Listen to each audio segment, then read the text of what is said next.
How to change CapCut text color? Let's begin.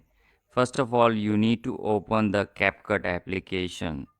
After opening the application, go to the edit section. From here, go to edit and you can select any project you've already created, or if you want to create a new project, you can select that from here as well. I'll simply open one of the existing projects so I can display the text on it.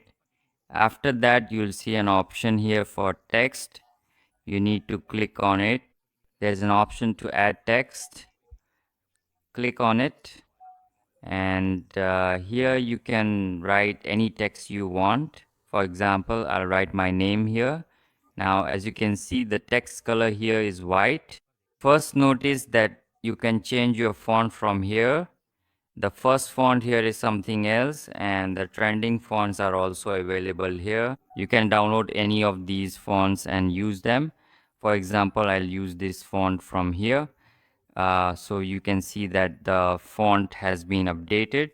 After that, you can also add effects to your text from here. When you go to style, you will see that you can change the colors of your text. There are many colors available for your text here. You can even create your own color according to your preference or the text requirements. Once you click done, you'll see that the color has been applied. For example, if you want to apply this color to the text, you can see that it has changed. In this way, you can change the color as you like. So that was today's video. I hope you liked it. If you enjoyed the video, please like it, subscribe to our channel, and press the bell icon.